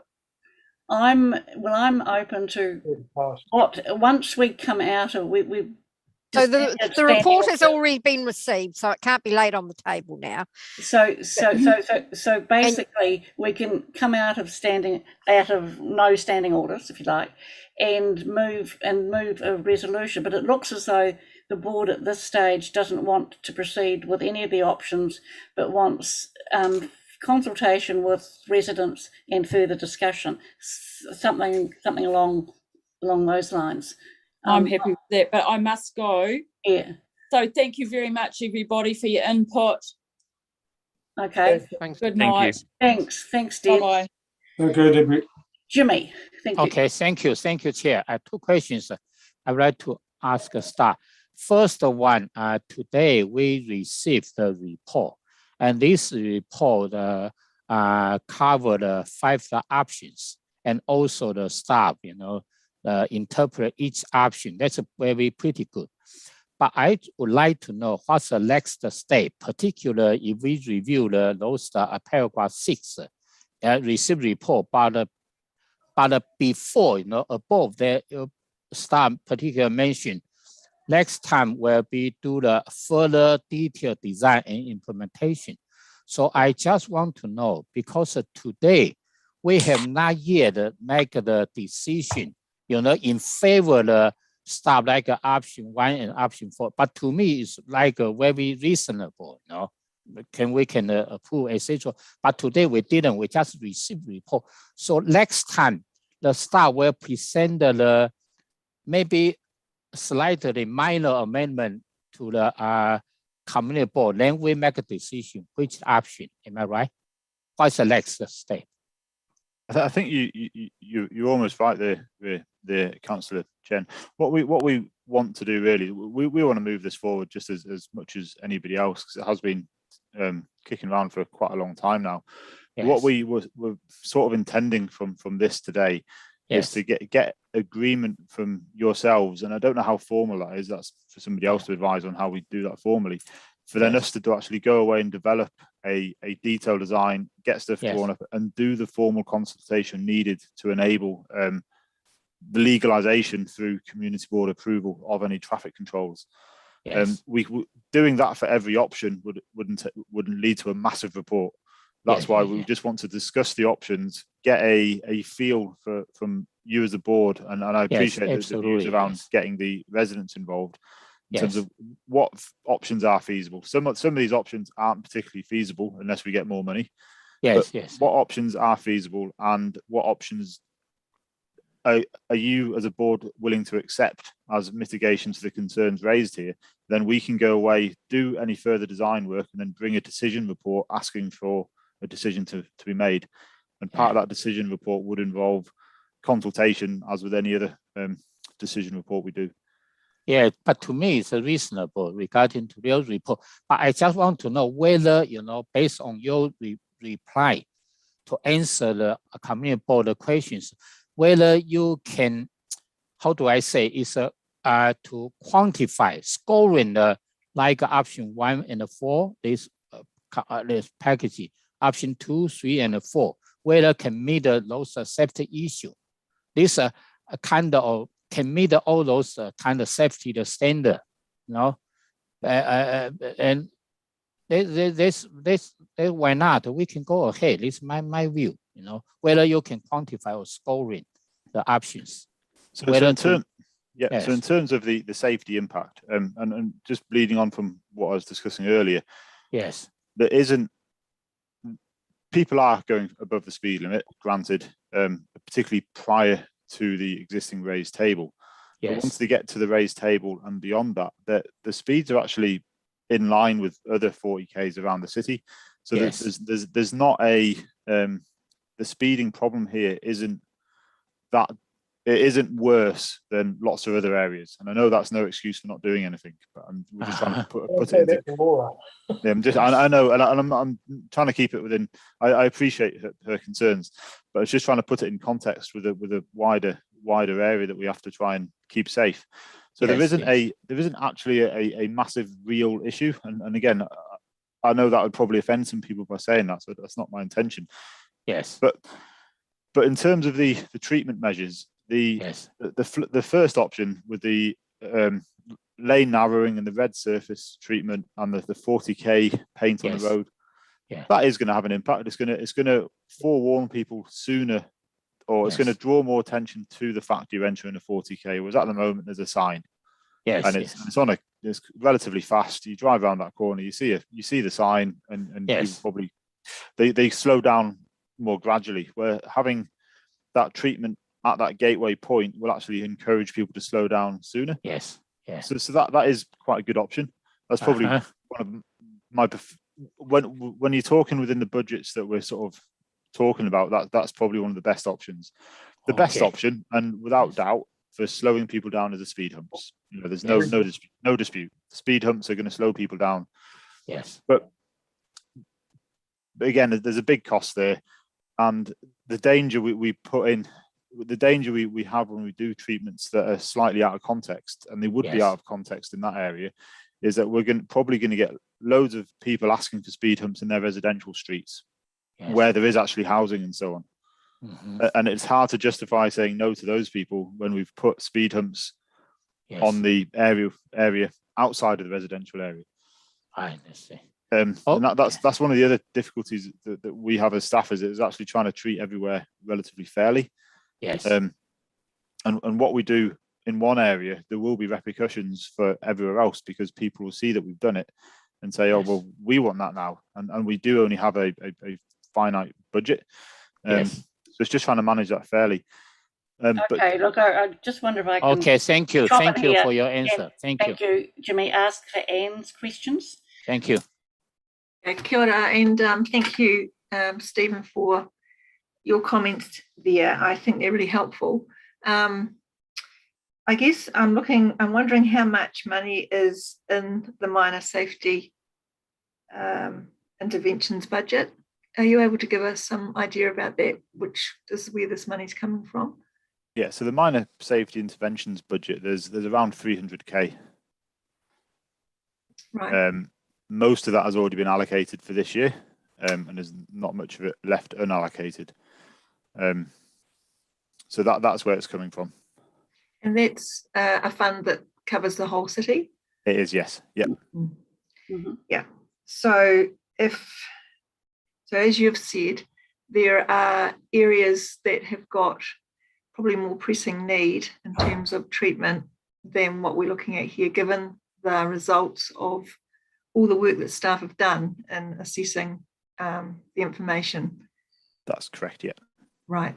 So, and I'm thinking perhaps of Hornby, for example. There are intersections in Hornby that could do with some of this treatment. Yep. Would that be fair? Yeah, that would be completely fair. Yeah. And I'm also wondering, just referring to a letter of support that we had from Megan Woods in terms of a pedestrian crossing across there, how much would it cost to get a pedestrian crossing there marked up?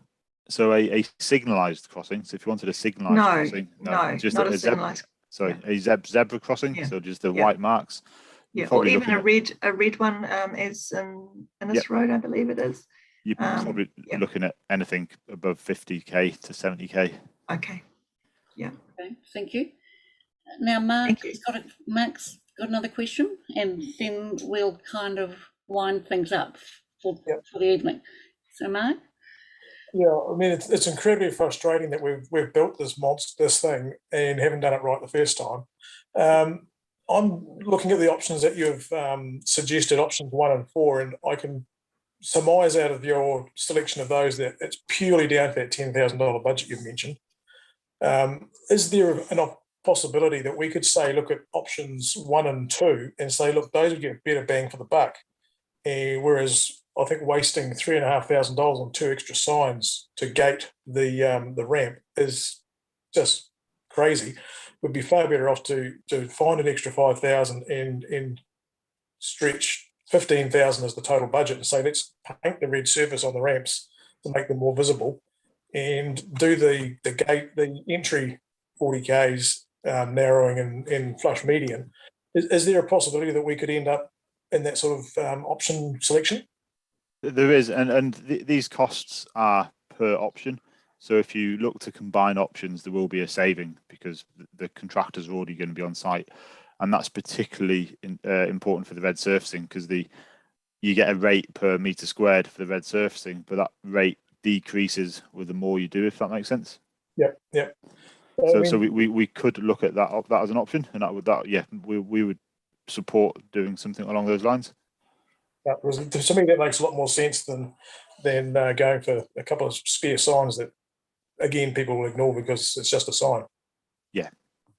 Okay, thank you. Now, I just want to, and we've taken away standing orders. So has anyone got any sense of what they would like to do? Do you want to meet with land transport? Are you wanting to come up with some options today, or do you want to have further discussion with, in fact, residents? I mean, I'm quite open to what the board wants. Sorry, what do you want? I think pretty much all the above sounds good there. We need to talk to residents. We need to talk to NZTA and try and bring them back to the table. And at the same time, we need to progress forward with something. Okay. And that progressing forward, I mean, if as an example, it was chosen to go with options 1 and 2 was the 2 options. We could bring a report to the next board meeting on that, and that would be ready to go. We would consult on it, speak to the residents, invite them along to talk to at the board meeting, and we could do that relatively quickly after that. And that's what we're after really, is that direction from yourselves in terms of if there's a few options or a option that you as a board are keen for us to progress, we can progress that really quickly. What would end up taking more time is if we go through this process again of just talking about the same options multiple times. I'm not trying to be. I think Steve, that we don't have to decide today on an option either. I mean, I think we're open to say that we aren't clear, and leave it at that and come back in 2 weeks' time. So it's really up to the board, particularly the Halswell members, actually. I know Debbie wants to consult further. Do we want to move that we have them at our next meeting, at our next Zoom meeting? Or, I mean, I'm really open to what the board wants. Anyone want to actually move a resolution? I mean, you'd have to go out and consult anyway on any options that are going to come back on a report. Yes. Yeah, I think what Mark's saying does make quite a bit of sense in terms of options to go for. I do, yeah, at least to let the community have their say. I don't think the $10,000 in red paint at the speed table would pass the front page test by any means, but it's important that those options are put out there. And we consult with residents on them. I don't think doing nothing would be an option, given that this process has gone on 11 months. If we were leaning towards doing nothing at this intersection, we should have told that residents up front 11 months ago. It's too late now, I believe, to be doing that or considering that. Really, are you wanting to move options, or do you want this to once we're out of we've moved away from standing orders, we can come back in and move a resolution. So you either move some options. You also want to include land transport as a discussion, and also, so you either want to move some options, or you want to just say we wish to leave this on the table, basically. I feel like if we're looking for other options, it's going to take quite some time to come up with them. As I say, this process has taken 11 months. So going and consulting with the public on be it option 1, 2, or 3 to at least find out what people think, and we do kind of need to get on and make a decision at some point, ideally soon. So do people agree that they want to actually move to certain options at this meeting? Let's do it. Let's move ahead. Yeah, I'm just concerned about what we're laying on the table as to what we're actually going to be able to come up with between now and then. That will change what we're dealing with. Is my concern. It would just allow a bit more time. So look, is there anyone against moving forward with in fact options?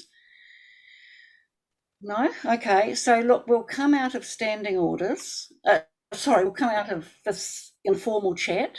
That will take a resolution, Helen, to come back out of standing orders. If people want to move a sort of resolution, I'm particularly keen to get one of them and to get land transport back to meet with our community board, because I think this hasn't been handled well by them. So I'm happy to have that one, but if people are happy now, we'll move out of this informal chat. We'll need a resolution for that, Helen, so we'll need to move in a second to just move it out. Thank you. So I'll move that we move back to formal standing orders.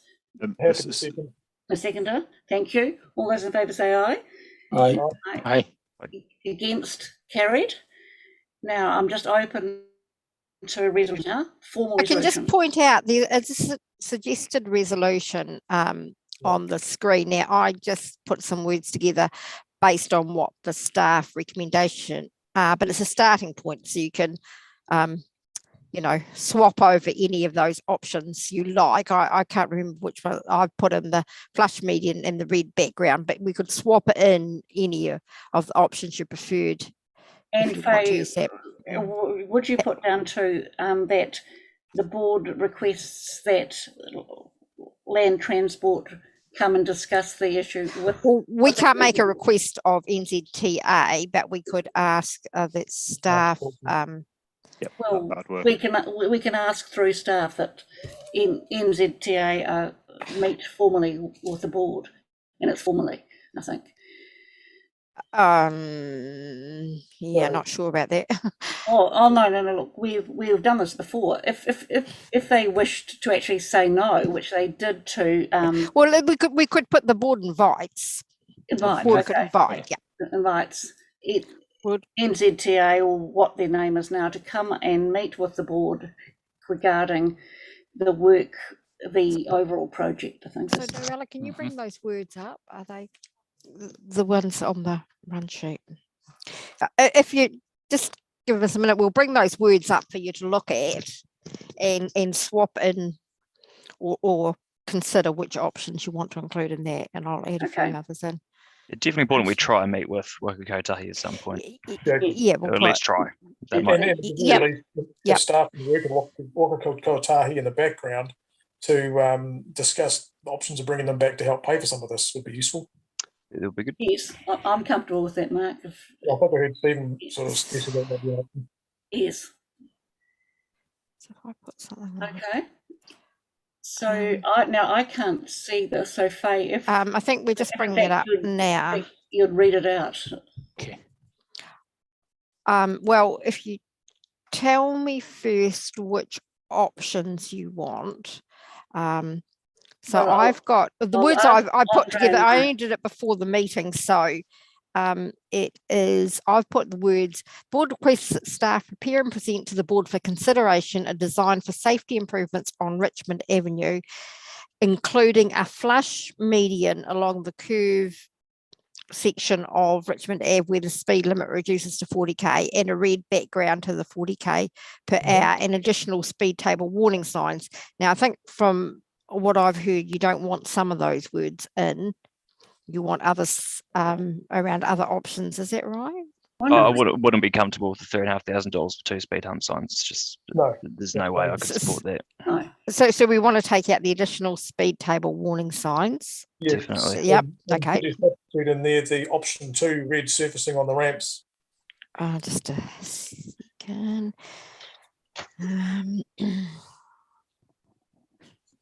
Sorry, it's a bit of fiddling. That's all. And it's probably easier if you have the options in there too. So it's option 1 and 2. So I think we have to stress it's both options. I'm not quite So it's just a second. Sorry, bear with me. Yeah, I think that's quite a neat idea. If you could just literally reference the options in the report. Yeah. Makes it very clear. Yes. Yeah, I wonder if it's worth having options 1, 2, and 3. And the reason I say that is because even though we might not necessarily be able to come up with the money for it, I feel like the community needs to be able to have some sort of say on an option that isn't just painting the road as well. And yeah, if people are concerned about the vibrations that would come from those speed cushions, it's important we hear about it.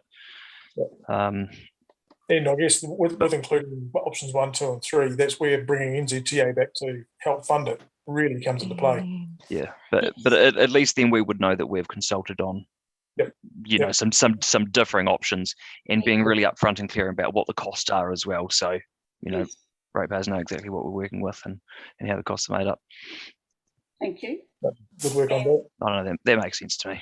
And then Hope you agree. yes, and then the other thing too I'd like to have is that all options are tabled.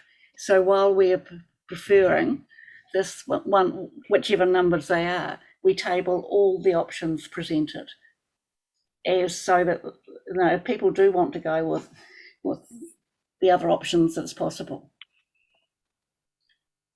I thought that was what staff couldn't. I think the problem they can. No. I mean, we can table all the options in sort of an appendix, if you like. I mean, it can be an appendix, but we are recommending at this point certain options. Whether we are discussion, am I right? Yes. Because the staff particular mention, we cannot just focus on the Richmond Avenue, for the actual kind of improve the safety. If that's true, how about outside of Richmond Avenue, citywide, whether all need to follow this model? This is my particular concern.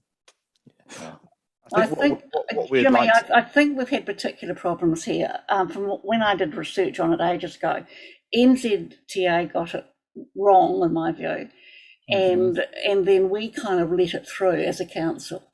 So if that's true, whether we might, you mentioned earlier, very good, whether we might invite the NZTA have a discussion meeting with us, then make the final decision. I'm particularly concerned because it is a little bit additional, and maybe cost a lot. It's not a cost effective. This is my concern. Your option 2 is a 10K, am I right? Option 1. plus the other one, total how much? If we agree this or this, how much total? Well, 10 plus 5 will be 15. Yeah. And then it'll probably be a little bit, tiny bit less from that, just from the economies of doing them both together. I think what we're keen to do is next time we come to you on this is to have a smaller number of options on the table, but actually to have all the formal resolutions wrote out in the report, so that once a decision's made on it at that meeting, we don't need to come back again. We can just go ahead and build it. So and that's the, I mean, we could do that with 10 options, but the problem then is you're going to have a 50-page report, because to legalize every single traffic control, you know what the normal parking resolutions are like that you guys receive from us all the time. We would need to do that for each option. And that's why I'm keen to narrow the options down in terms of the resolutions. Then we can actually not need to come back again on this. Once a decision's made, the resolutions are all approved and we can issue to the contractor and get them built. Yes. Can I say, I thought you would come back after public consultation. Oh, we would do in the report. Sorry? So as part of the report, we would be commenting on the consultation results that we get. Okay, so we're kind of formalising it now. Okay, Mark. That was only my idea, sorry. Yeah, no, I'm preferred that my preference would be that we go with the two options combined, we table in an appendix all the options, and then this consultation. But anyway, Mark. Yep, no, I mean, I'm wondering whether we can come to some sort of resolution where we can ask staff to go away and investigate options 1 and 2 as a package and come back to us with, a report to hopefully proceed. And then perhaps have as another option that they have an option for those, including the speed cushion as an extra option. And then, as you say, we table this report in that as an addendum to that report, so we can see all these options that were discussed. But we're trying to narrow it down. Yeah, I'm kind of aware of time, and we're heading into 7 o'clock. Faye, have you got a quick question or a statement? I'm just working on some words here, so we'll just put them on and get them up on the screen and see if they will help you. Just a second. I'm just passing them between myself and Noella. Thanks, Faye. You're doing a good job. Now, is someone happy? Can I just get someone who's happy to move and someone to second it? I know we're going back to front there, but I'm happy to move. Move. Mark. Peter's moved. By Gamal. Gamal? Oh, yep. Yeah. Cool. Gamal seconds.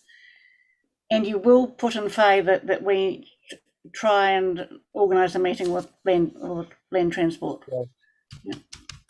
It's necessary, yes. Absolutely. Well, I think it's necessary. We have to clear up why things weren't in fact better at the start. So I think you'll need to look at the words before you move and second them, because they may not in fact fit your expectations. So we'll just try and bring them up now. How's that, Noella? Yep, she's just pasting it in. So we'll bring them up and you have a look at them, and then we'll. Yeah, Mark, I'm mindful that I feel that residents should be able to have their say in each option sort of individually as well, because if some think, okay, we can accept the median, but the $10,000 on the speed table colouring just absolutely wouldn't. I'm mindful of try to get something on the table so that we can then to discuss it with us. Okay, and look, I'm very keen. I know we've got to move on because we've still got two other items, and we're hitting what I thought was a deadline of 7 o'clock. So we'll kind of got pretty close. Yeah. It's been a while since we've been here. It's tricky. So we're just going to share it. Zoom, isn't it? Yeah. We're just going to share it now. Mm-hmm. So I've put it, the board requests that staff prepare and present to the board for consideration designs for safety improvements on Richmond Avenue as described in options 1, 2 and 3. And I can write those out in full if you prefer. And the board requests that staff invite Waka Kotahi NZTA to meet with the board to discuss safety improvements on Richmond Avenue. Makes sense to me. Chair, regarding to Yes, paragraph A, may I ask staff if we what's the cost between the option 1 and the 2? There's one package, and the other one is option 1, 2, and the 3. How much? Jim, it's not a package though, because it's residents having the opportunity to have their say in each. So if Separate. residents think, oh, 2 and 3 are a total waste of money, but 1 seems reasonable, then it's a total cost of $5,000. Whereas number 2 is $10,000, number 3 is $20,000. But we're not saying, hey, we're looking to do all 3 because we don't actually have the funding for that. But at least they can have their say on the viability of each. We're asking for those to come back to the board as an option. Each of those to be worked up and come back as an option. As an option, or in fact combined options. Well, it could be a combination. It could be each of them. It could be considered separately or in combination. Yeah, so I'd rather, I can't actually read this exactly, but if you could put on that the options could that's better. As described, option 1, 2, and 3 in the staff report, and and there could be the board could accept. I think you could put in brackets the board could accept 2 options. Well, it just says we can't guarantee that though. No, we can't. No. So just put prepare and present to the board for consideration. This is only a part B. Okay. So it'll come back as an option report, and then the board can, the staff may recommend going with 1 and giving 2 and 3 as options. There's nothing to stop the board, saying no, we'll have 1 and 2 and 3. Thanks. Okay. Could we also in that point B there, expand it out a wee bit to not just Waka to meet with the board to discuss the safety improvements, but also that perhaps staff liaise with Waka Kotahi a joint funding. Can you do that? No? That staff liaise with Waka Kotahi. And do we want to meet with the board or not, or do we want staff to liaise with Waka Kotahi to discuss safety improvements on Richmond Ave? I think it's critical. Appropriate funding. No, I think it's critical we meet with the board.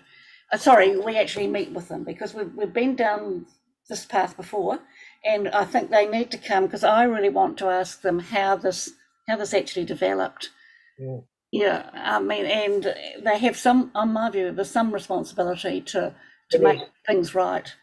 We don't want to hold this up unduly, waiting for them to come up with a date to meet with us in 6 months' time. No, I know. That set of stuff can flick off an email and money is magically rustled up and quickly, then I am comfortable with that too. So what do you want to change there, Andre? Anything? No. Okay. So do you want them to, just clarifying the words. So do you want to invite Waka Kotahi to meet with the board, or do you want staff to liaise with Waka Kotahi around safety improvements and funding? We actually meet with them or their representatives, but staff can make contact with them. Can I suggest there might be 2 options there, one being that staff liaise with Waka Kotahi regarding joint funding for the options, and then also the board. And invite them to meet with the board. Exactly. Yeah. So we have a 2-pronged. Yes, okay. There's a B and a C there or something. Okay, thank you. And I think we need that the number C, the board is keen to get feedback from local residents. I think that's part of them bringing it back to the board as an option. Oh, I don't know. I mean, it seems, Faye, that we got a list of interested residents at the meeting about a year ago. But the thing is, it's not kind of the board's job to do the consultation. Once the proposal's put together, staff will do the consultation, bring the results of it to the board. And there's nothing stopping us from continuing. Oh no, there's nothing from with you. Residents as well. Exactly. Of course, so, exactly. No, there's nothing. This allows the opportunity. But that's the formal process that needs to be gone before they can, get a board decision. Yeah. But Faye, regarding to the B, we have discussion whether it's possible after the safety improvement, and we add on the cost sharing on the Ridge Avenue, because while we have this new package safety, not only for improvement but also the cost. Sorry to interrupt. If Catherine leaves, you're losing quorum. Yeah. Okay. Because Kamal had to go, so you You need you need something to be decided, because if Catherine's going because she's got something else, then you're losing quorum. Yeah. So do we want? Are we happy with these words? It's so how about cost sharing? Cost sharing to be able to discuss safety improvements and the cost sharing and cost sharing. Cost sharing and cost sharing. Yes. Yeah. Right. Do you want to put that, Helen? Yes, I think so. And possible cost sharing. Yeah. Yes. I'd say pay possible. Yep. Impossible cost sharing. Yep. Yes. So, move that, second it and pass it. Yeah. Mover and seconder. We have one before. Who's moving it? Mark? Mark. Yes. Seconder? Gamal was already the seconder of this one. Gamal, okay. But Gamal is gone now. Right. So he's gone. Yep, okay. he had a second. Yeah. Andre, thank you, Andre. Okay, thank you. So now, Catherine, how sort of long have you got? Have you got 3 minutes? She's gone. Catherine, how sort of long? Oh no, this is. Have you got? Is it 5 gone? minutes? Yep.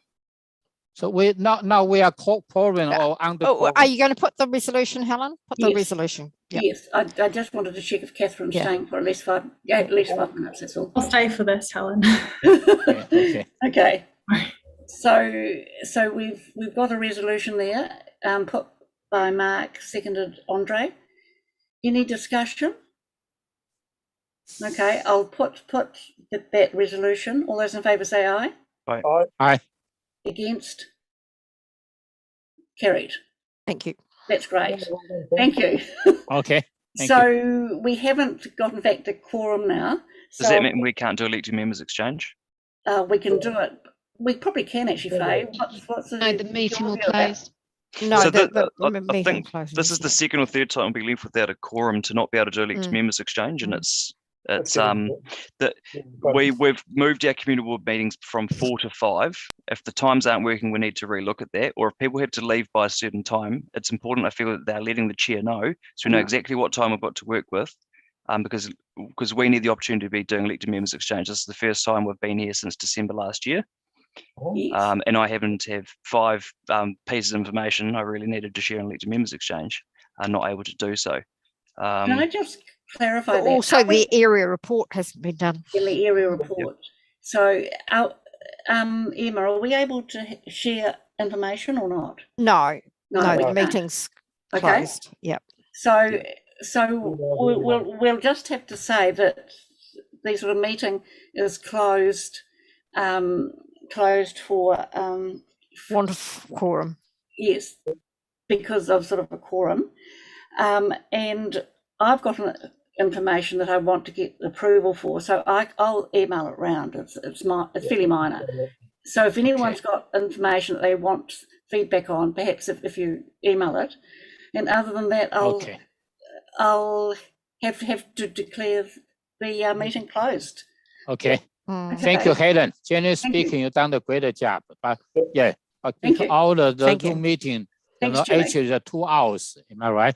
Yes. Slightly over. Yeah, but generally speaking, it's pretty good. Yes. Thank you.